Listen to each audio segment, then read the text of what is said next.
بسم الله الرحمن الرحيم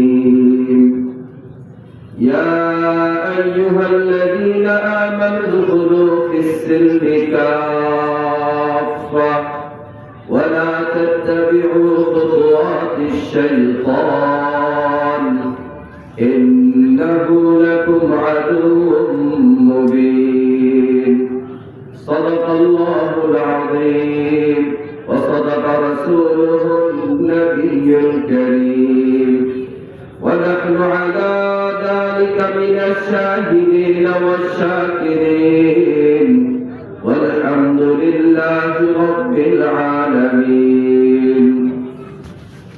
وعن أبي سعيد الخدري رضي الله عنه أنه قال قال رسول الله صلى الله عليه وسلم لتتبعن سنن من كان قبلكم شبرا بشبر وذراعا بذراع حتى لو سلكوا حضر ضب لسلكتموه.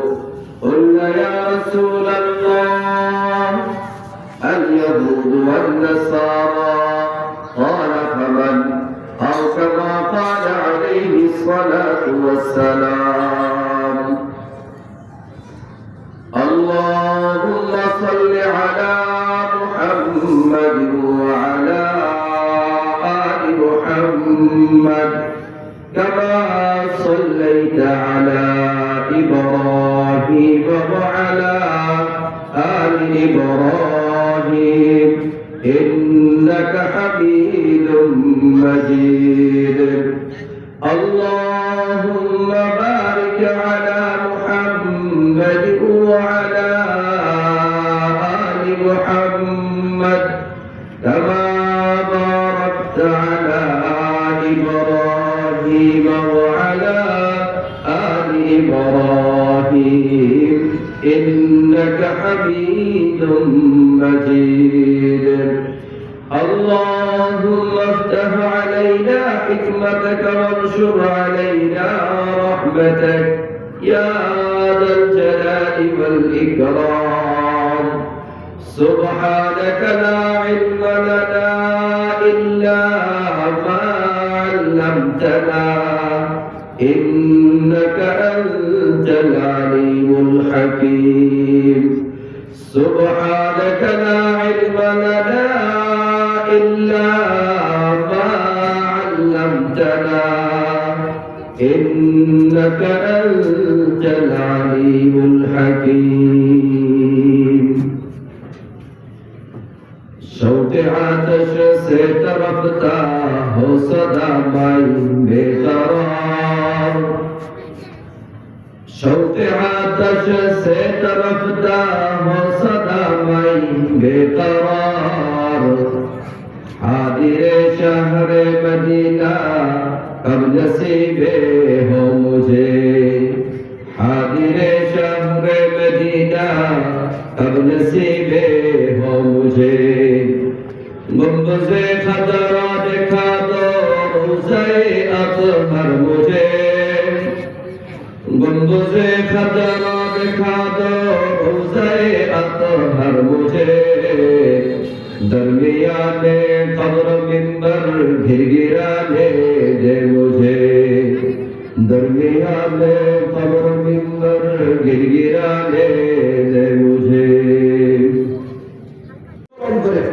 পরবর্তীতে আপনার পারস্য সম্রাট জামশিদ 800 সালে নওরুজ এবং মেহেরজান নামে দুটো উৎসবের ব্যবস্থা করে. নওরুজ এবং মেহেরজান নামে দুটো উৎসবের ব্যবস্থা করে. আমি খুব সংক্ষেপে বলছি কথাগুলো.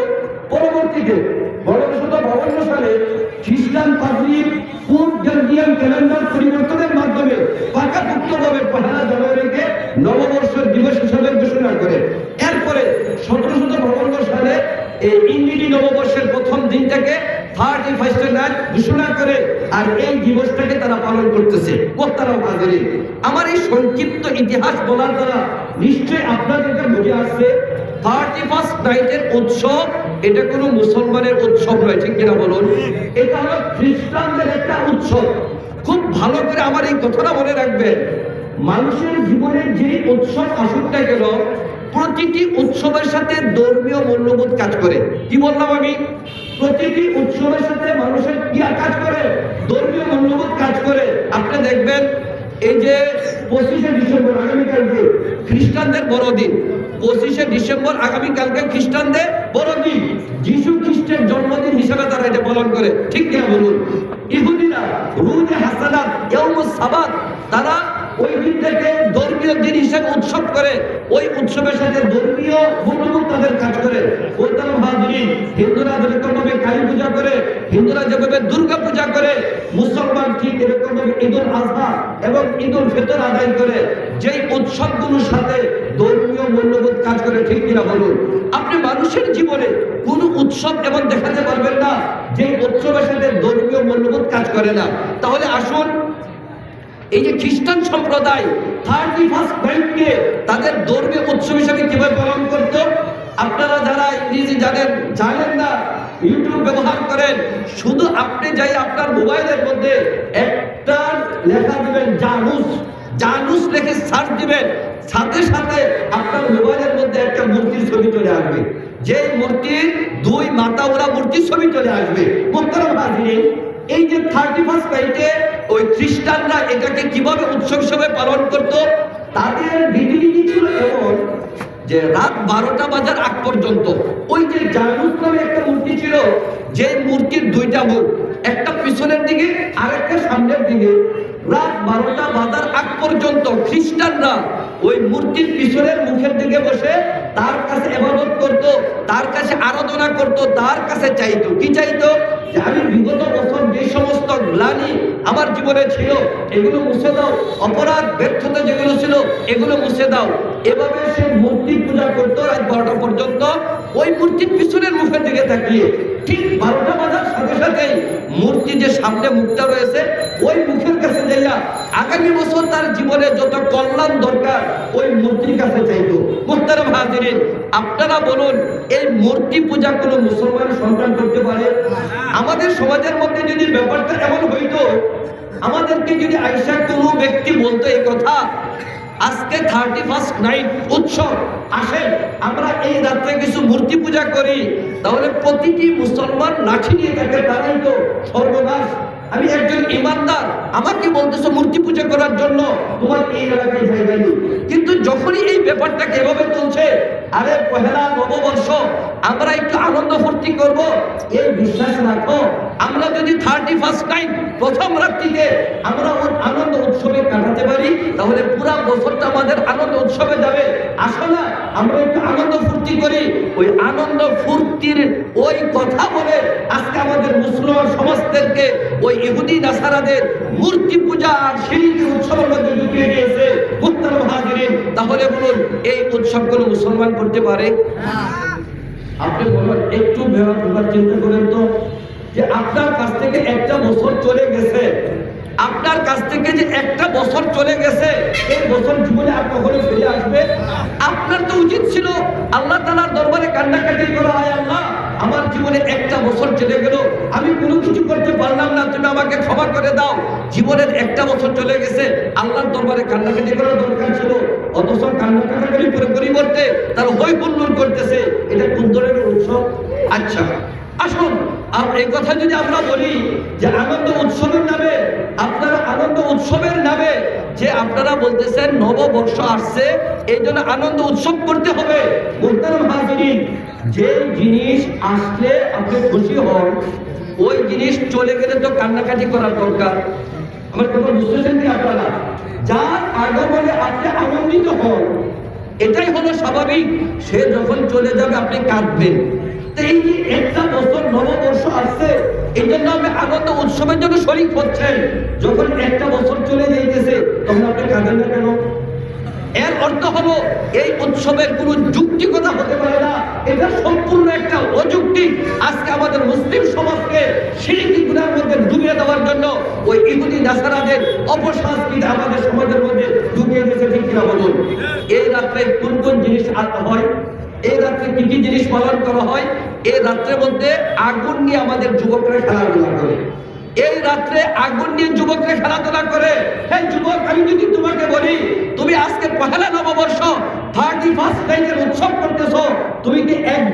দেখেছো তোমার কবরের ফার্স্ট নাইট কেমন হবে? তোমার কবরের ফার্স্ট নাইট কেমন হবে তুমি একবার চিন্তা করেছো? এই রাত্রে তুমি আগুনের উল্টি উড়াচ্ছ, আগুন মরিচিকে বাতি ছুড়াচ্ছ, বিভিন্ন ধরনের ভাষণ উড়াচ্ছ, মোহতারাম হাজিরিন, যেগুলোর মাধ্যমে অর্থের অপচয় হইতেছে, মানুষের ক্ষতি হইতেছে। ও দুস্থ, কত বিগত সময় এই 31st নাইটের উৎসবের নামে কত হাজার হাজার টাকা মানুষের ক্ষতি হয়েছে, ঘরবাড়ি জ্বলে গেছে, দোকানপাট জ্বলে গেছে, কত যুবক যুবতীদের শরীর জ্বলছে গেছে, নারী এবং যুবক তাদের ইজ্জত হরণ হয়েছে, তারা ইজ্জত হারিয়েছে। অভাব নেই সেই ইতিহাস। তাহলে তুমি একজন মুসলমান হয়ে ওই উৎসবে শরীক হও কি করে? এরপরে আরো কি করা হয়? ওই রাত্রের পরে গান বাজনা, এই গান বাজনা দেখবেন যুবকরা ওই রাত্র আসার সাথে সাথে জুড়ে আওয়াজে গান বাজনা করতেছে। যদি তুমি তোমার প্রথম রাত্রিটাকে বরকতময় করতে চাও, সুন্দর করতে চাও, তাহলে তুমি গান বাজনা কিভাবে করো? গান বাজনা তোমার জীবনে শুভ এনে দিবে কি করে? ওরা গান বাজনা করতেছে। এরপরে মদের বারগুলো খুলে দেওয়া হয়, এরপরে মদের বারগুলো খুলে দেওয়া হয়। দেদারসে আপনার যুবক যুবতীরা মদ খাইতেছে আর মাতাল হয়ে আমল দমন করতেছে। এমনকি শত শত হোস্টেল, রেস্টুরেন্ট, এরকম ভাবে বিভিন্ন ট্যুর এরিয়ার মধ্যে এগুলো মুক্ত করে দেওয়া হয়। যুবক যুবতীরা অবাধে ওইখানে মেলামেশা করে হাজার হাজার যুবক জিনায় লিপ্ত হচ্ছে, শিরকি গুনার মধ্যে লিপ্ত হচ্ছে। আপনি বলুন, কোন মুসলমানের জন্য ওই 31st নাইট ইবাদত করার কোনো যুক্তি আছে? আজকে আমাদের যুব সমাজ সেই জায়গার মধ্যে পড়ে আছে। এই জন্য মুহতারাম হাজিরিন, ওই জায়গা থেকে আমাদের বের হয়ে আসার দরকার আছে না নেই? আজকের এই মাহফিল তখনই সার্থক হবে যখন আজকের এই আলোচনার পরে যারা আওয়াজ শুনতেছে এবং যারা উপস্থিত রয়েছেন, আগামী 31st নাইটের মধ্যে আমাদের কোনো উৎসব, আমরা ওই ইহুদি নাসারাদের কোনো কৃষ্টি কালচার, তাদের অপসংস্কৃতির কোনো উৎসব আমরা শরীক হব না। ওয়াদা করতে পারেন? ইনশাআল্লাহ। আল্লাহ রাব্বুল আলামিন আমাদের সকলকে কবুল করে নিন। মুহতারাম হাজিরিন, এই সব জায়গা থেকে বের হয়ে আসতে হলে আমাদের কি কি করণীয়? নাম্বার 1, কোরআন হাদিসের পর্যাপ্ত পরিমাণ ইলম আমাদের লাগবে। এই যে মাদ্রাসা আজকে প্রতিষ্ঠা হয়েছে, ইশাআতুল উম্মাহ হযরত আসিয়া রাদিয়াল্লাহু তাআলা আনহা মাদ্রাসা, এই মাদ্রাসাগুলোর মধ্যে যদি আপনার সন্তানকে পড়ান, এক নম্বরে আপনার সন্তানকে পড়ালে আপনার ছেলে নাস্তিক হবে না, মুরতাদ হবে না, সন্ত্রাসী হবে না, নেশাখোর হবে না। এরকম ভাবে বয়সকালে আপনাকে আপনার সন্তান বৃদ্ধাশ্রমে দেবে না, আপনার সন্তান আপনার দেখাশোনা করবে, ঠিক কিনা বলুন? এরপরে আপনার এই সন্তান এই যে অপসংস্কৃতির যত ধরন রয়েছে, এই কোনো অপসংস্কৃতি গা ভাসাবে না। মুহতারাম হাজিরিন, আর কিভাবে আপনারা এই জায়গা থেকে বাঁচবেন?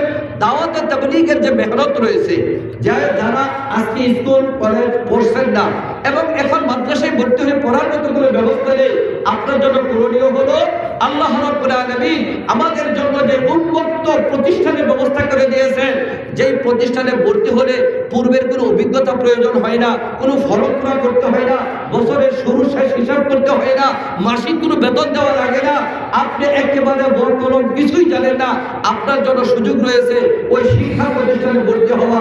ওই শিক্ষা প্রতিষ্ঠান হলো দাওয়াত তাবলীগ, ঠিক কিনা বলুন? আপনি যদি যারা বয়স হয়ে গেছে, আপনাদেরকে বলবো, আপনারা যদি ওই দাওয়াত তাবলীগের কাজের সাথে নিজেদেরকে সম্পৃক্ত করতে পারেন, তাহলে দেখবেন এই সকল অপসংস্কৃতিকে আপনার জীবন মুক্ত থাকবে, আপনার জীবন করবে নবীজির সুন্নতের তরিকায়, ঠিক কিনা বলুন? মুহতারাম হাজিরিন, আত্মার পরিশুদ্ধতার জন্য হাক্কানি পীরের হাতে বায়াত হতে হবে। হাক্কানি পীরের হাতে বায়াত হবেন, আপনার অন্তরের মধ্যে যে বেদিগুলো রয়েছে, ওই বেদিগুলো থেকে মুক্তির একটা ব্যবস্থা হয়ে যাবে। মুহতারাম হাজিরিন, হযরত চলে আসছেন, তিনি আলোচনা করবেন। আমি আলোচনার শেষ দিকে চলে আসছি। যেই কথাটা আপনাদেরকে শেষ পর্যায়ে বলে যাবো সেটা হলো আজকে আমাদের এই যুব সমাজের একদিক থেকে আমাদের ভারতীয় দাদা বাবারা তাদের অপসংস্কৃতি দিয়ে আমাদের মুসলমানের ঈমানকে হরণ করতেছে, মুসলমানদেরকে কুফরির দিকে ঠেলে দিচ্ছে, আবার তাদের অপসংস্কৃতি দিয়ে আমাদের সমাজের শান্তি শৃঙ্খলা এরা একেবারে নষ্ট করে দিচ্ছে, ঠিক কিনা বলুন? ইদানিংকার সময়ে তারা এদেশের রাজনৈতিক অস্থিরতা সৃষ্টি করে এদেশের মধ্যে একটা বিশৃঙ্খলা লাগাচ্ছে, মাঝে মাঝে বিভিন্ন ধরনের বাজে মন্তব্য করে এদেশের রাজনৈতিক অঙ্গনে একটা অস্থিরতা লাগাচ্ছে। আর আমাদের এদেশের মধ্যে তারা কিভাবে অশান্তি আসা যায় তার ব্যবস্থাপনা তারা করতেছে। আমি আজকে ওই দিকে যাব না। আপনারা শুনেছেন ওই মলম বিক্রেতার সাংবাদিক সে বলেন বাংলাদেশ থাকবে না। আরে দুঃখ লাগে তাদের এই কথা, এরা তো কুরআন হাদিস পড়ে নাই। আমরা 100% চ্যালেঞ্জ করে বলতে পারি ভারত থাকবে না। বাংলাদেশ থাকবে না, বাংলাদেশ থাকবে, ভারত থাকবে না, গজওয়াই হিন্দ হবে, গজওয়াই হিন্দ হবে। তোমরা যারা আজকে মুসলমানের উপর নির্যাতন করতেছো, মনে রাখো তোমাদের এই ভারত থাকবে না। ওই যে আপনার সিরিয়া বিজয় হয়েছে, জুলানি আবু মোহাম্মদ জুলানির হাতে ওই সৈন্য শাসক বাশার আল আসাদ পালিয়েছে, আমাদের দেশের সৈন্য শাসক পালিয়েছে। পৃথিবীর যত সৈন্য শাসক আছে কেউ টিকতে পারবে না। ঈসা আলাইহিস সালাম আসবেন, মাহদী আলাইহিস সালাম আসবেন, তিনাদের নেতৃত্বে মুসলমানেরা ওই হিন্দুস্তানের বিরুদ্ধে যুদ্ধ করবে।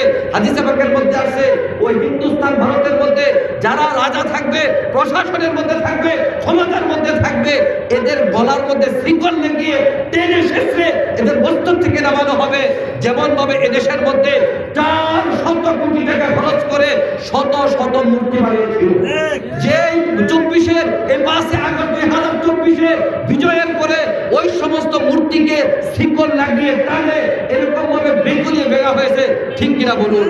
ওই যে বাশার আল আসাদের নামে এরকম শত শত মূর্তি বানানো হয়েছিল, তার বাবা হাফিজ আল আসাদের নামে শত শত মূর্তি বানানো হয়েছে। ওই স্বৈর শাসকের পতনের সাথে সাথে এদের মূর্তিগুলোকে ভেঙে চুরমার করে দেওয়া হয়েছে। যেমনই ভাবে ভারতের শাসকদের থাকবে, তাকে গলায় শিকল দিয়ে টানিয়ে নেওয়া হবে এবং ওইখানে কালিমার পতাকা, ওই দিল্লির ওই রাজপ্রাসাদে কালিমার পতাকা লা ইলাহা ইল্লাল্লাহ মুহাম্মাদুর রাসূলুল্লাহ পথ করে উঠবে, ঠিক কিনা বলুন? কাজে তোমরা যারা আমাদেরকে ভয় দেখাও, বাংলাদেশ থাকবে না, তোমাদের ইন্ডিয়া থাকবে না, তোমরা অপেক্ষা করো। যাই হোক, আমি বলতেছিলাম তাদের ওই অপসংস্কৃতি থেকে আমাদের সমাজকে রক্ষা করতে হবে। করবো তো ইনশাআল্লাহ। আমাদের আলোচনায় উঠেছে ওদের চ্যানেলগুলো বন্ধ করে দেওয়ার জন্য। আশা করি তারা পদক্ষেপ নেবে। ওদের যত চ্যানেল, জি বাংলা, জি সিনেমা, স্টার জলসা, আরো যত চ্যানেল রয়েছে, যে চ্যানেলগুলো দেখে আমাদের মা বোনেরা সংসারের মধ্যে চরম অশান্তি লাগায়, ঠিক কিনা বলুন? কাজে এগুলো বন্ধ করতেই হবে। তাদের সকল অপসংস্কৃতি রোধ করে আমি মুসলমান, আরে আমার জীবনে তো কৃষ্টি কালচার হবে, ইসলামের কৃষ্টি কালচার, ইসলামের রীতিনীতি। তুমি একজন মুসলমান হয়ে কোন বিবেকে, কোন চিন্তাধারা থেকে তুমি ইহুদি নাসারাদের কৃষ্টি কালচার গ্রহণ করো? অথচ একটা শ্রেষ্ঠ ধর্মের অনুসারী, ইসলামের শ্রেষ্ঠ ধর্মের অনুসারী হয়ে যেই ধর্মগুলো বাতিল হয়ে গেছে ওই ধর্মের অনুসরণ করো কি করে তুমি? যাই হোক মোহতারাম হাজিরিন, আজকে আমাদের সমাজে এই সকল অপসংস্কৃতি থেকে মুক্ত হতে হলে এই সমস্ত মাহফিল থেকে যে আলোচনাগুলো হয় ওই আলোচনাগুলো মনোযোগ দিয়ে শুনতে হবে এবং তার মধ্যে মানার চেষ্টা করতে হবে। মানব তো ইনশাআল্লাহ। আলোচনার কাছে এই যে আমার বন্ধুবর এখানে আছেন, তিনি আলোচনা করবেন। এরপরে রফিকুল ইসলাম সিরাজি, তিনি আমাদের মাদ্রাসায় আসছিলেন, অত্যন্ত জ্ঞানগর্ভ আলোচনা করেন, তিনি সর্বশেষ আলোচনা করবেন। ওই আলোচনাগুলো আমরা শুনবো, আমাদের জীবনের পথে গ্রহণ করবো। আল্লাহ রাব্বুল আলামিন আমাদের সেই তৌফিক দান করুন। ওয়া আখিরু দাওয়ানা আলহামদুলিল্লাহি রাব্বিল আলামিন। আসসালামু আলাইকুম ওয়া রাহমাতুল্লাহি ওয়া বারাকাতুহু। পরবর্তীতে আপনার পারস্য সম্রাট জামশিদ 800 সালে নওরুজ এবং মেহেরজান নামে দুটো উৎসবের ব্যবস্থা করে। নওরুজ এবং মেহেরজান নামে দুটো উৎসবের ব্যবস্থা করে। আমি খুব সংক্ষেপে বলছি কথাগুলো। পরবর্তীতে 1252 সালে খ্রিস্টান পাদ্রীর পূর্ব গ্রেগরিয়ান ক্যালেন্ডার পরিবর্তনের মাধ্যমে পাকাপোক্তভাবে 1 জানুয়ারিকে নববর্ষের দিবস হিসাবে ঘোষণা করে। এরপরে 1752 সালে এই ইংরেজি নববর্ষের প্রথম দিনটাকে 31 নাইট ঘোষণা করে, আর এই দিবসটাকে তারা পালন করতেছে। মোহতারাম হাজিরিন, আমার এই সংক্ষিপ্ত ইতিহাস বলার দ্বারা নিশ্চয়ই আপনাদেরকে বুঝে আসছে 31 নাইটের উৎসব এটা কোনো মুসলমানের উৎসব নয়, ঠিক কিনা বলুন? এটা হলো খ্রিস্টানদের একটা উৎসব। খুব ভালো করে আমার এই কথাটা মনে রাখবেন, মানুষের জীবনে যে উৎসব আসুক না কেন, প্রতিটি উৎসবের সাথে ধর্মীয় মূল্যবোধ কাজ করে। কি বললাম আমি? প্রতিটি উৎসবের সাথে মানুষের কি কাজ করে? ধর্মীয় মূল্যবোধ কাজ করে। আপনি দেখবেন এই যে 25শে ডিসেম্বর আগামীকালকে খ্রিস্টানদের বড়দিন, 25শে ডিসেম্বর আগামীকালকে খ্রিস্টানদের বড়দিন, যিশু খ্রিস্টের জন্মদিন হিসেবে তারা এটা পালন করে, ঠিক কিনা বলুন?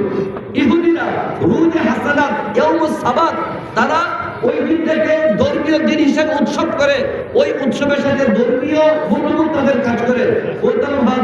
হিন্দুরা যেরকম ভাবে কালী পূজা করে, হিন্দুরা যেভাবে দুর্গা পূজা করে, মুসলমান ঠিক এরকম ভাবে ঈদুল আজহা এবং ঈদুল ফিতর আদায় করে। যেই উৎসবগুলোর সাথে ধর্মীয় মূল্যবোধ কাজ করে, ঠিক কিনা বলুন? আপনি মানুষের জীবনে কোন উৎসব এবং দেখাতে পারবেন না যে উৎসবের সাথে ধর্মীয় মূল্যবোধ কাজ করে না। তাহলে আসুন এই যে খ্রিস্টান সম্প্রদায় 31st নাইটকে তাদের ধর্মীয় উৎসব হিসেবে কিভাবে পালন করত, আপনারা যারা ইংরেজি জানেন না, ইউটিউব ব্যবহার করেন, শুধু আপনি যাই আপনার মোবাইলের মধ্যে একটা লেখা দিবেন জানুস লিখে সার্চ দিবেন, সাথে সাথে আপনার মোবাইলের মধ্যে একটা মূর্তির ছবি চলে আসবে। যে মূর্তির দুই মাথা ওরা মূর্তির ছবি চলে আসবে। মোহতারাম হাজিরিন, এই যে 31st নাইটে ওই খ্রিস্টানরা এটাকে কিভাবে উৎসব হিসেবে পালন করত, তাদের রীতিনীতি ছিল এমন যে রাত 12টা বাজার আগ পর্যন্ত ওই যে জানুস নামে একটা মূর্তি ছিল, যে মূর্তির দুইটা মুখ, একটা পিছনের দিকে আর একটা সামনের দিকে, রাত 12টা বাজার আগ পর্যন্ত খ্রিস্টানরা ওই মূর্তির পিছনের মুখের দিকে বসে তার কাছে ইবাদত করত, তার কাছে আরাধনা করত, তার কাছে চাইতো। কি চাইতো? যে আমি বিগত বছর যে সমস্ত গ্লানি আমার জীবনে ছিল এগুলো মুছে দাও, অপরাধ ব্যর্থতা যেগুলো ছিল এগুলো মুছে দাও। এভাবে সে মূর্তি পূজা করতো রাত 12টা পর্যন্ত ওই মূর্তির পিছনের মুখের দিকে তাকিয়ে।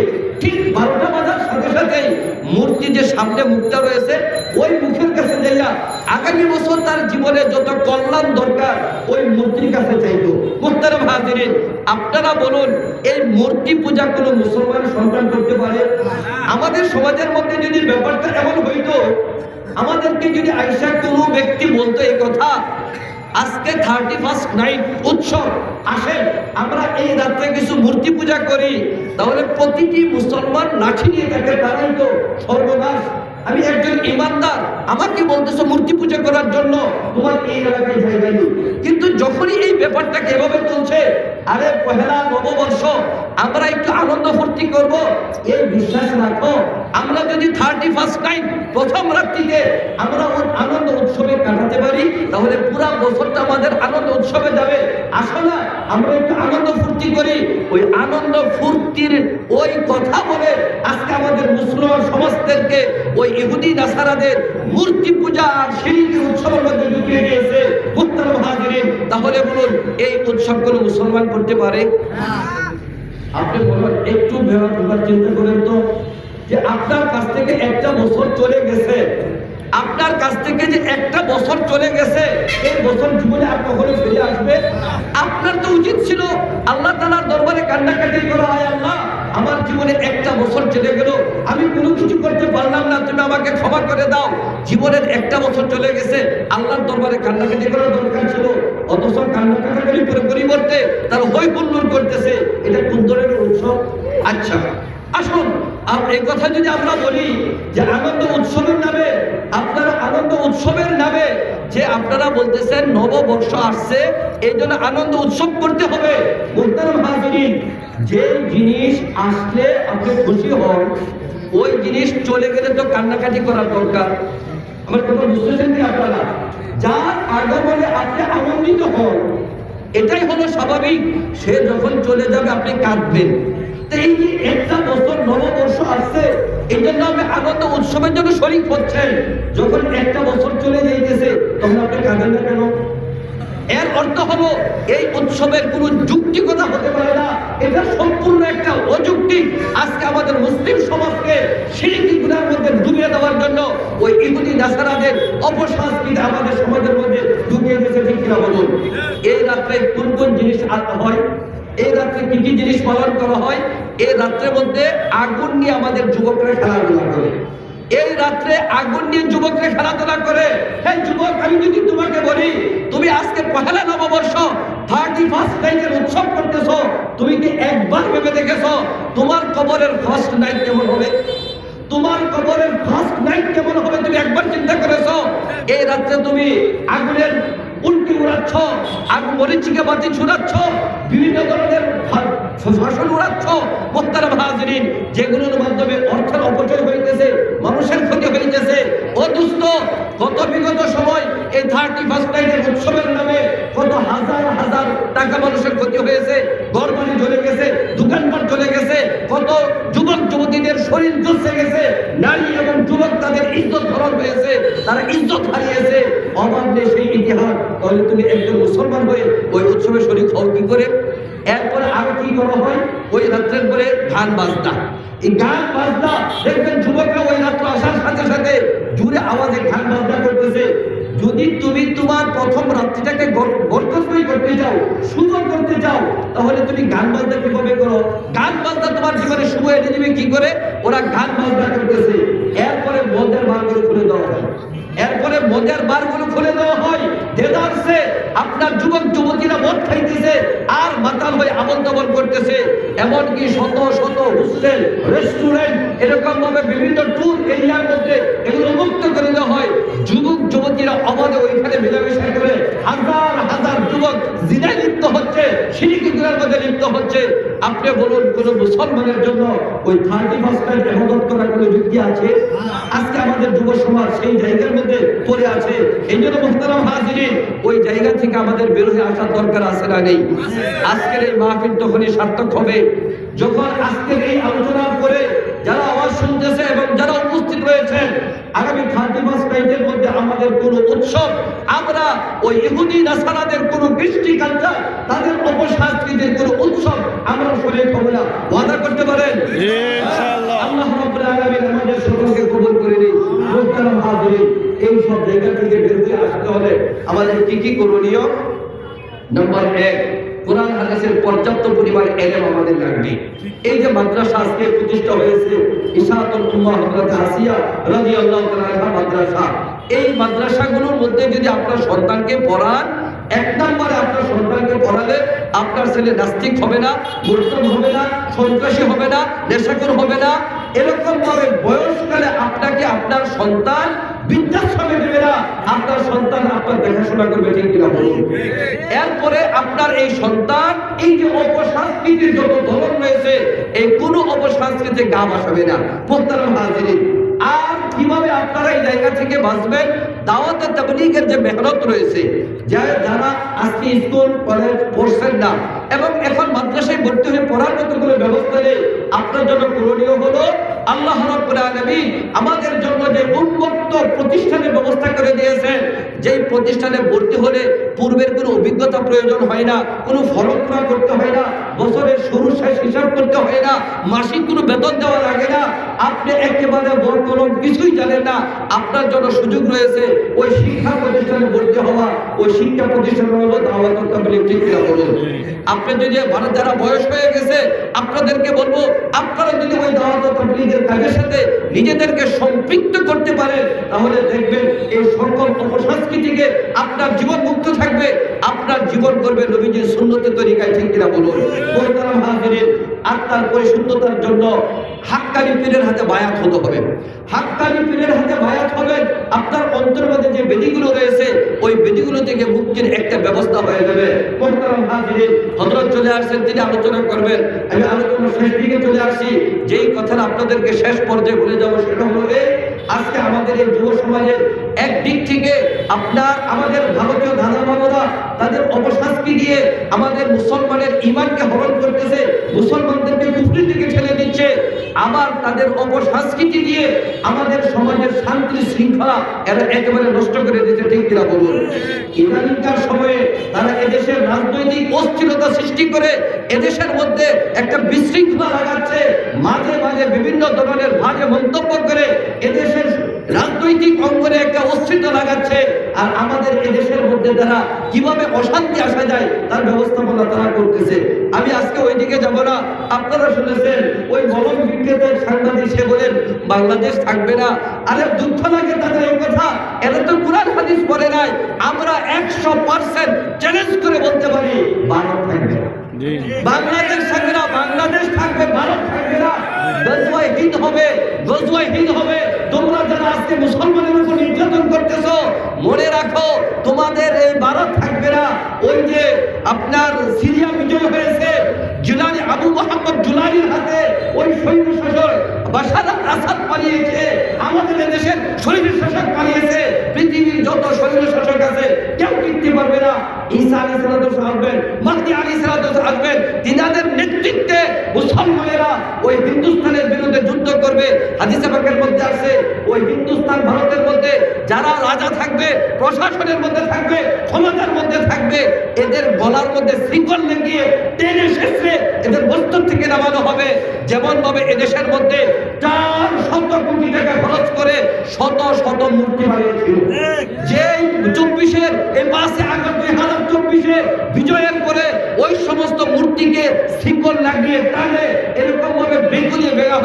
ঠিক কিনা বলুন?